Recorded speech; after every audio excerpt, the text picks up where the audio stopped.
Good morning, dear Sangha. Today we have a session of questions and answers. And it will last about 1 hour and a half. Those of you who would like to ask a question are invited to come here and sit close to Thai. And you will take a turn to sit on that chair so that everyone can see you when you ask the question. And of course, you ask the question of your heart, a real question about the practice, having to do with suffering, difficulties, happiness, hope, and so on.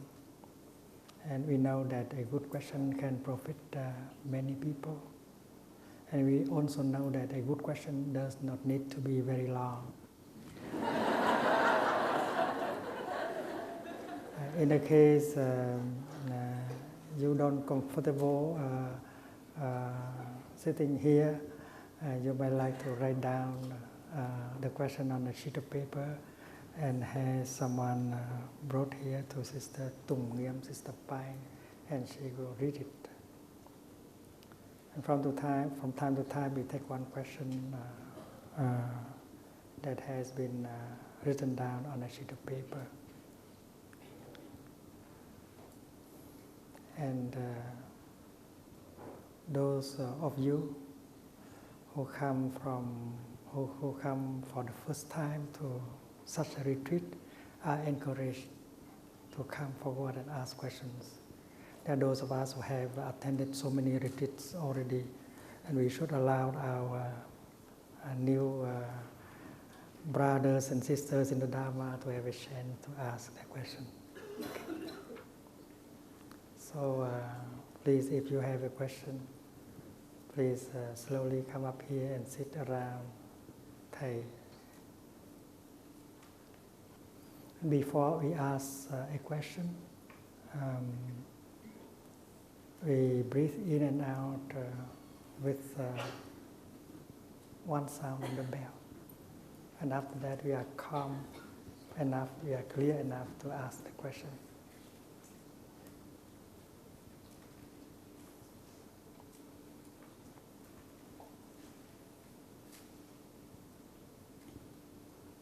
Today is May the 10th in the year 2008. We are in Hanoi with our retreat, Engaged Buddhism in the 21st century.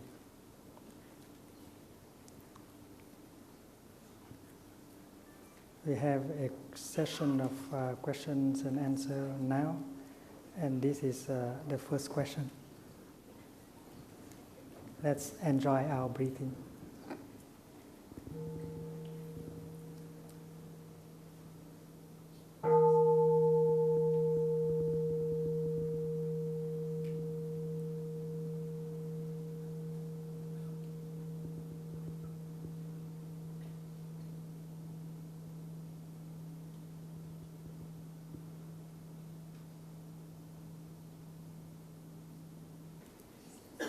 Thai, how would applied Buddhism look to the healthcare profession? Healthcare profession. As a health professional, you have to take care of yourself in order to take care of other people. You have to know your limit in order to avoid burning out. You have to get enough nourishment and healing for yourself in order to go far. So taking care of ourselves, bringing the practice in our daily life and the life of a family is to have the condition to help for a long time. And you show yourself as an example for those who come to you and get the help. So the health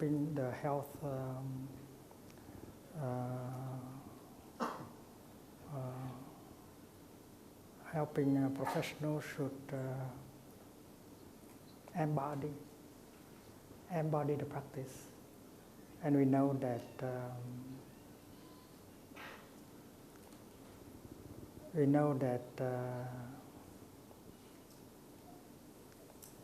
the intervention of medicine, the intervention of a doctor can have an immediate effect. But if the person does not change his or her way of living, and then they will have the same kind of difficulty and problems again and again. So we should tell them that using medicines is okay, but we should change our way of life in order, later on, you don't have to use medicines, and you don't have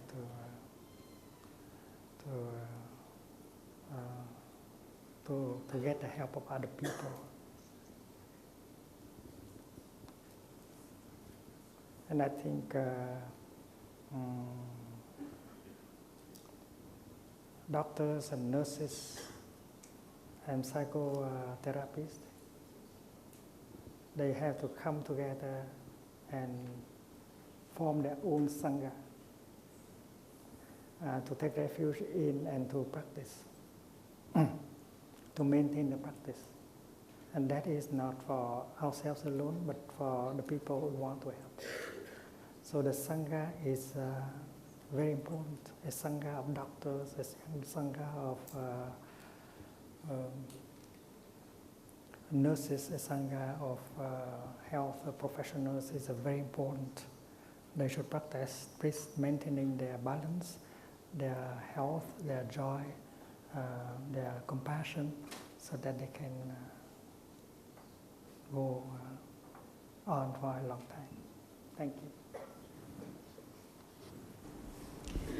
My father is retiring after 55 years of leading companies. He has decided that unless he can remain a very important person by having a high position or being affiliated with a prestigious institution, he is, in his words, irrelevant.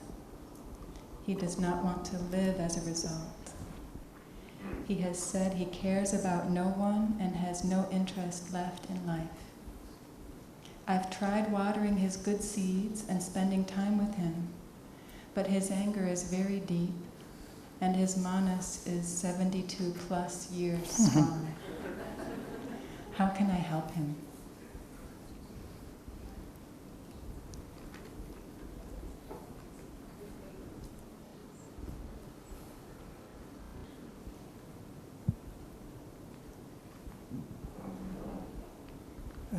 We may help him by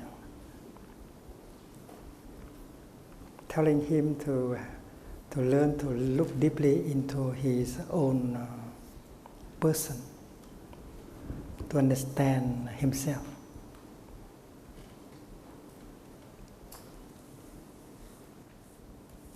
We are usually caught in our notion of self. We are not aware that self is only made of non-self elements. Like a flower is made only of non-flower elements. Sometimes we notice that we have talents, we have skillfulness and so on.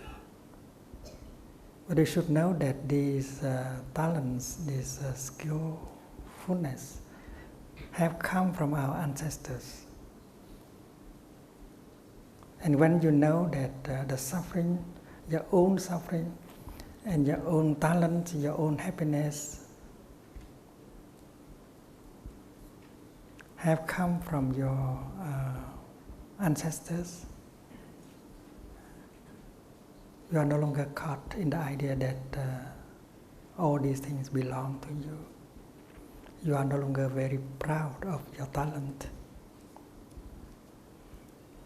because that is something that your ancestors have transmitted to you. In the Buddhist tradition, when we touch the earth,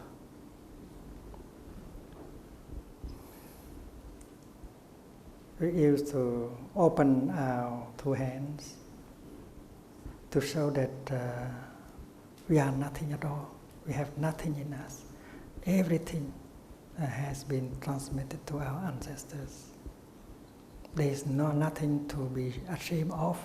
There is nothing to be proud of. A self is made of non-self element. We inherit many things from our ancestors. So in that light, we can release everything very quickly. The insight that self is made of non-self element can be very liberating. And then it will be possible for us to see ourselves in our children, in our friends. And we know that the disintegration of this body does not mean our end. We always continue. We continue beautifully or not so beautifully. It depends on how we handle the present moment. If in the present moment we can produce thoughts of loving kindness, forgiveness, and compassion, if in the present moment we can say very compassionate, helping words, inspiring words, is in the present moment we can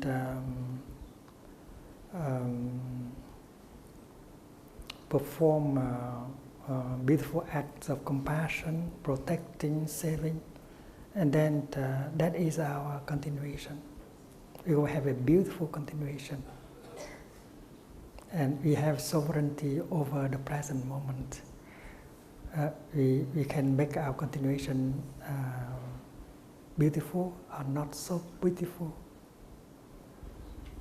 And if your father have access to that kind of insight, he will change. He will suffer less, and he will have the joy of living. He can see that he is in you, and you will carry him into the future.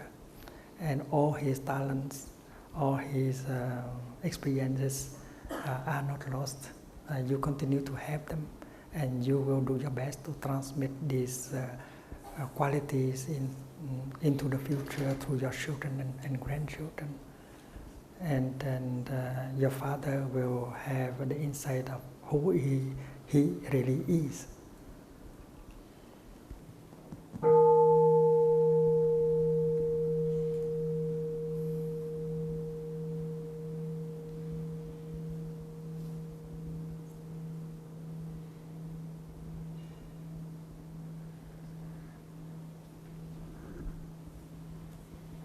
Dear Thai, dear Sangha, my question is a bit mindfulness of joy.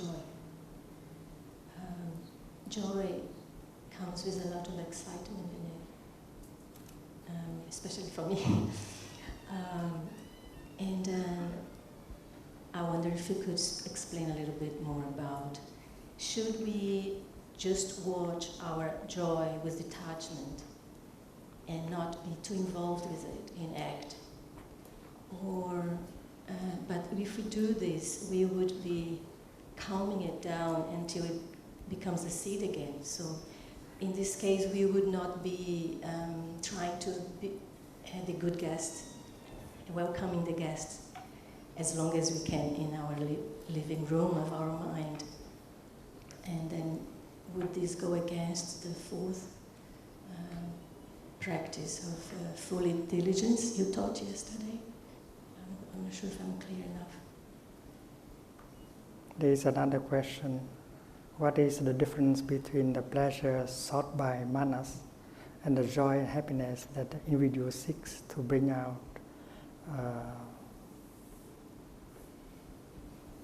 of store consciousness to flower in mind consciousness?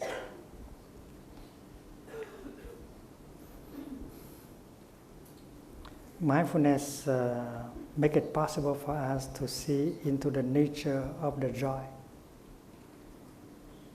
of the excitement, of the sorrow.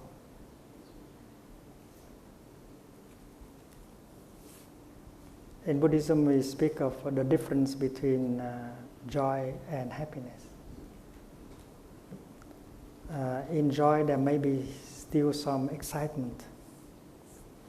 And when there is excitement, you are not as peaceful as you wish to be.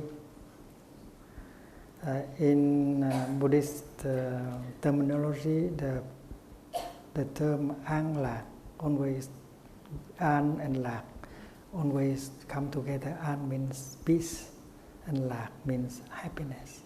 A true happiness cannot be without peace. And excitement is not yet very peaceful. You have excitement. Excitement is not happiness yet. And when you are mindful, you see breathing in, I have some excitement. And I don't have enough peace, so my happiness is not truly there, nourishing and healing. Mindfulness makes it possible for us to look at the pleasant feeling that is there. And we know that this a truly pleasant feeling or not. It may be a pleasant feeling, but it may bring unpleasant feelings later on. Like when you drink some liquor, there is some pleasant feeling. But you know with your mindfulness that later on your liver will suffer and will experience unpleasant feelings that will last longer. So mindfulness makes it possible for us to see into the nature of the feeling so that we know that this is a wholesome, pleasant feeling, or a kind of pleasant feeling that will bring sorrow and suffering later on. So the key is mindfulness.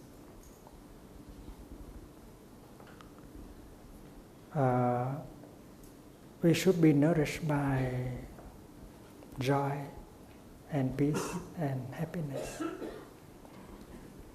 And if that joy, that peace, that happiness only has the power to nourish, to heal, and that is no harm. We also know that experiencing suffering may help to develop more compassion and understanding. So while we experience suffering, we can learn, and we really do not suffer.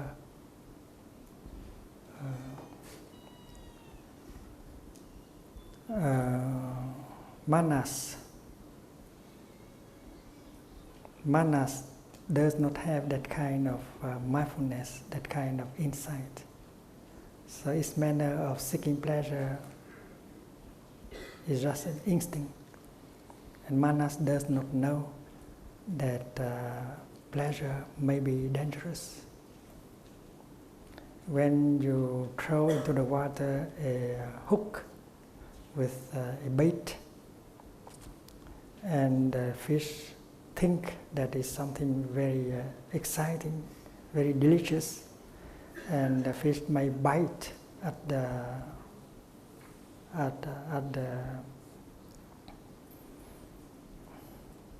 bait and get hooked. And sometimes the bait is not a real bait. It is in plastic. It has the appearance of something delicious. So mindfulness and insight make it possible for us to see that this is dangerous as an object of pleasure. And you can refrain from being attracted by that object of pleasure. You know that you will die, or you will almost die if you bite into that object of pleasure. But that is mindfulness, that is mind consciousness in contemplation, in action. But manas ignore that, because manas is just the instinct. And that is why manas is always seeking pleasure, any kind of pleasure. And manas ignore the danger of pleasure. Manas is seeking to run away from suffering, and manas does not know that suffering can be helpful. And mind consciousness is not manas. Mind consciousness has access to many kinds of seeds down there in store consciousness, and may bring out insight, understanding, in order to bring transformation to manas. And therefore, the practice of mindfulness, in order to be in the present moment, in order to recognize all the feelings, whether they are painful or pleasant or neutral, and to look deeply into their nature is a very important practice. And we know what to do, what not to do, and how to deal with this feeling, this emotion, in order not to suffer right now and not to suffer in the future. I'm just explaining that it's my first time on retreat with Thai, and I'm very honored and grateful. But the rest has to be in English.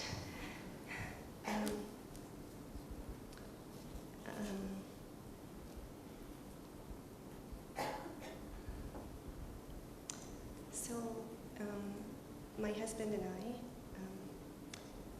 have been trying to conceive a child for much time.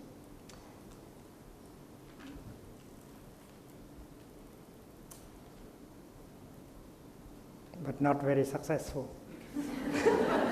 I understand that.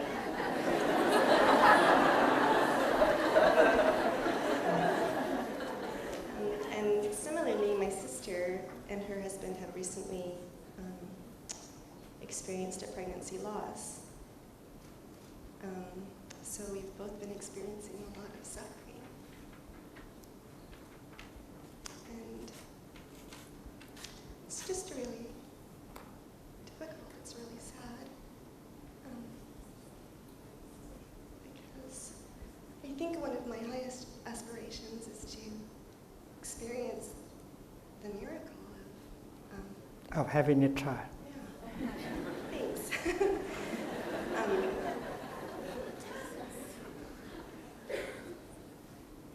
And it's just really sometimes very intense emotionally, because it's the intensity of life wanting to continue itself, and it just causes such a deep, grievous longing. And it's actually even more difficult because I actually practice Chinese medicine, and I work in a clinic where we deal with infertility. So it's something that I see every day, and it's very difficult for me to not water those seeds of suffering. So it is my most sincere intention to nourish my healing practice and nourish my patient's healing from the heart of my own experience, and it's from here that I ask for your guidance.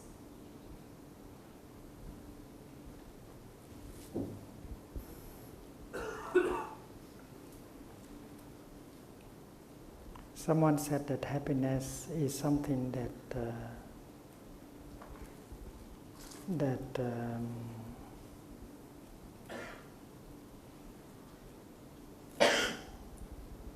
you don't recognize why it is there, and that you feel that you just lost it after it is gone.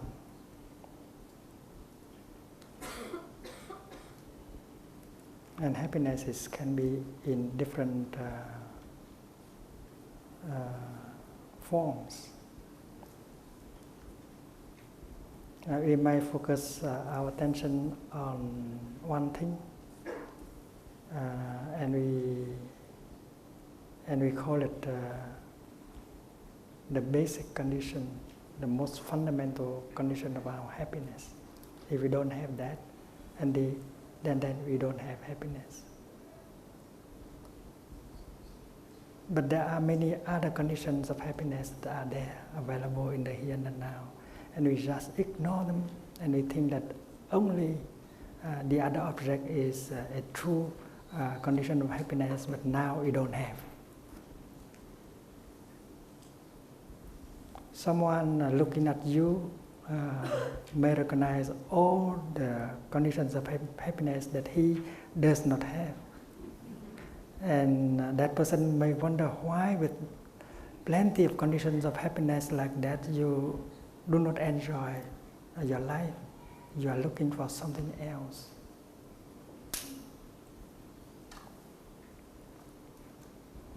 So the practice is, first of all, to say that happiness can be found, can be touched in many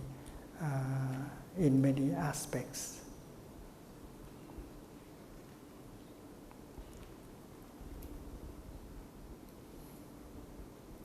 And looking deeply into the human person, we see that the human person wants to continue long in the future.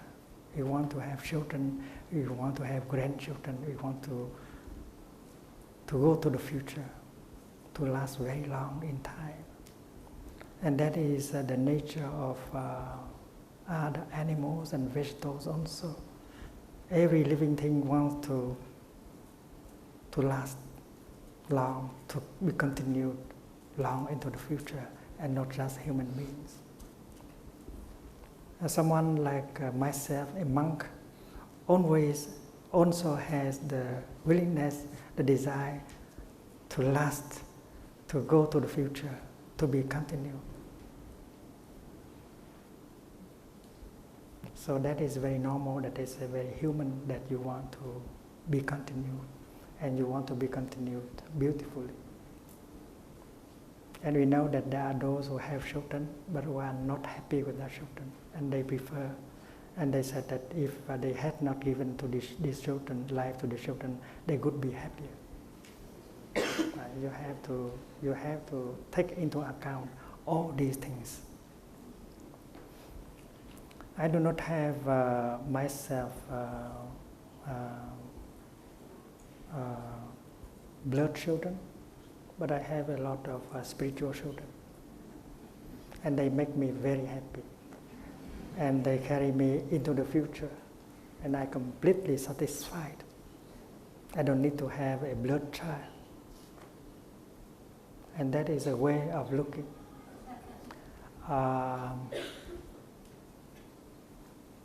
Transmission can be done in many ways. You want to transmit the best thing you have into the future. And you can transmit yourself genetically or spiritually. And when you look into my disciples and friends and spiritual children, you can see me, because they have a lot of me inside of them that can be recognized very easily. We are not blood children of the Buddha, but we feel that we are real children of Buddha, because we have inherited a lot from the Buddha. He has transmitted himself to us, not by the genetical way, but by the spiritual way. And if you take into account these different modes of transmission, you would see that we need not to suffer, because we cannot transmit us genetically into the future. But who knows? Enjoy the conditions of happiness you actually have. And one day you may have that happiness also. But I think that if you enjoy this, you may be completely satisfied. Every door is open. Good luck.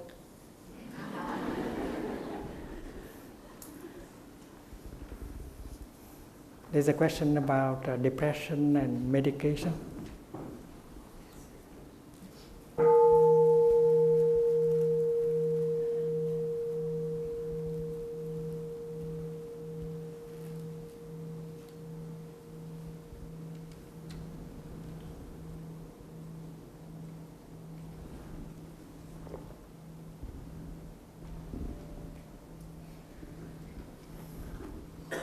Dear Thai, we had a few friends who wrote to Thai after Thai spoke about depression and how nothing can survive without food.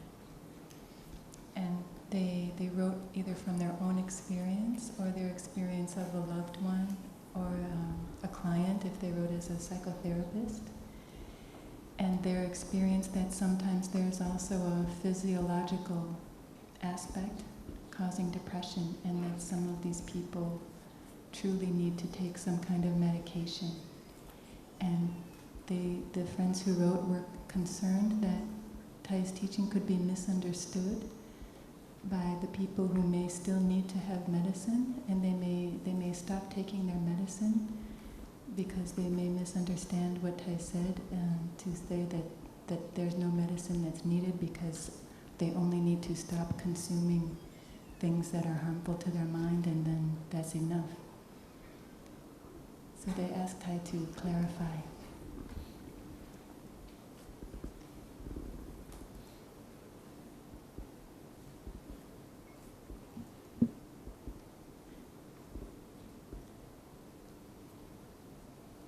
In the teaching of the Buddha, the biological and the mental, they interact. They manifest based on each other.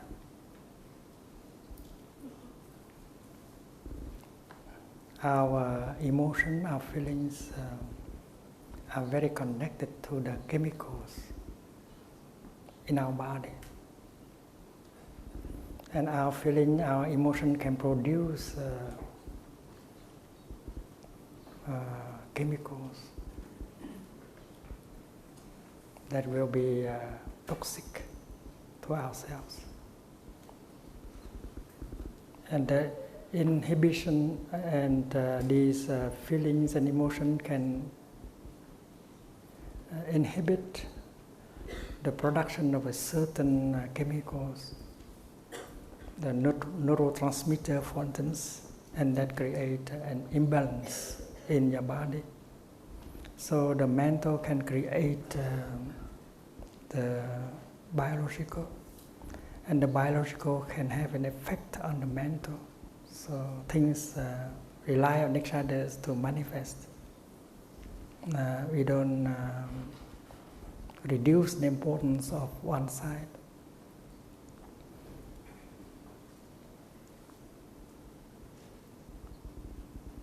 All of us have the seed of depression. All of us. All of us have the seed of mental illness. But if we are in a good environment, these seeds will have not much chance to manifest. We have received the genes from our ancestors, our parents. And we know by science that the genes, they don't turn on by themselves. They are turned on by our way of thinking, our feelings, our perceptions, and our environment. It is the environment that helps turn on the genes in ourselves, the good and the negative genes. And the genes are equivalent to the bijas, the seeds that we speak about in the teaching of the Buddha. They might be the same. They might not describe it as only mental or only physiological. These two aspects belong to the same reality. Neuroscientists used to ask the question about the difference between the brain and the mind. Is it true that the brain produces the mind? Is the mind is a product of the brain?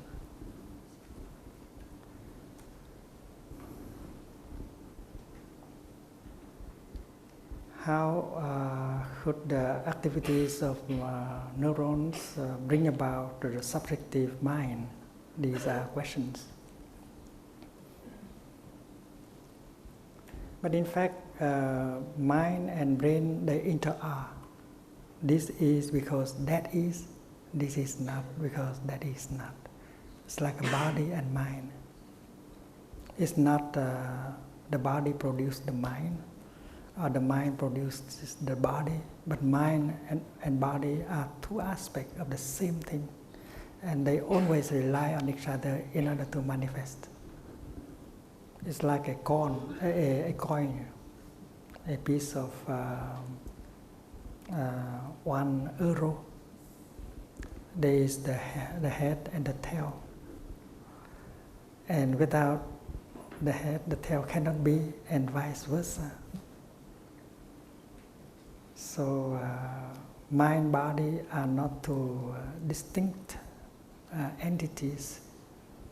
They are aspects of the same thing.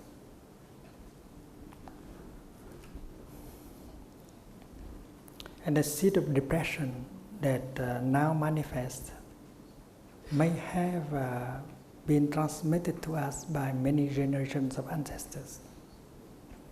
There may have been generations when that seed did not manifest.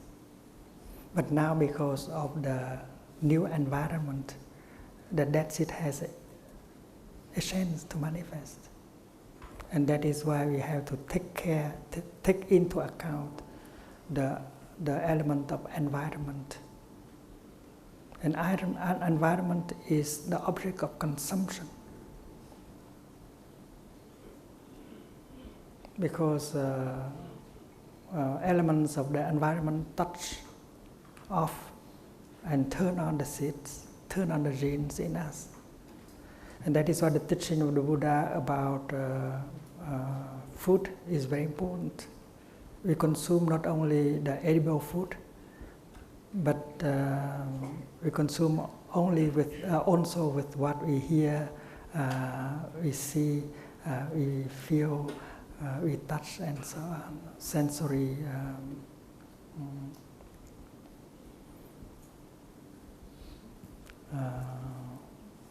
impressions, sensory impressions is the second kind of food. And the third kind of food is intention. Our intention, our evolution, the kind of deep desire in us. And the fourth kind of nutriment is consciousness. We consume consciousness. If we live with a number of people around us, we consume their way, the collective way of thinking, of perceiving. And in the beginning, we don't see that as beautiful, but because all of people around us think that is beautiful, and then slowly we come to see it as beautiful also. So we are influenced by the collective thinking around us, and that is also consumption. And our depression has to do with all these sources of nutriments of food. And we know that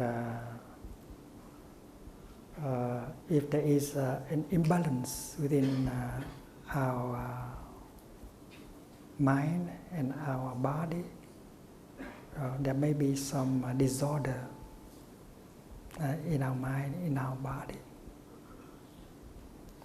And we know that chemicals have to do with our feelings and emotions. Our emotions and feelings have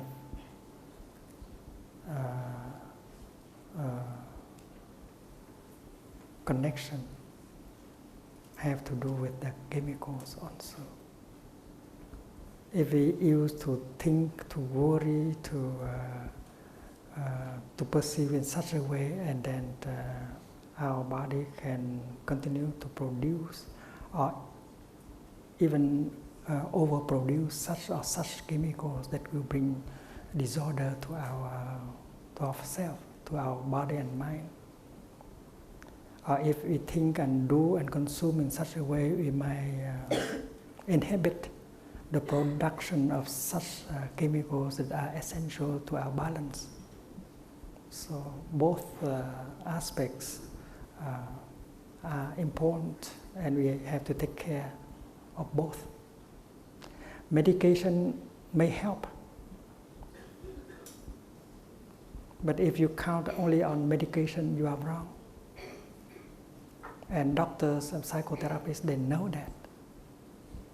Medication can help, and you need medication, but don't rely on medication alone. You have to change your way of life. You have to change your environment, and one day you'll be able to stop taking medication. If you don't change your way of life, if you don't change your sources of impression, you continue to use medications, and sometime later they will not work because your body will get used to it.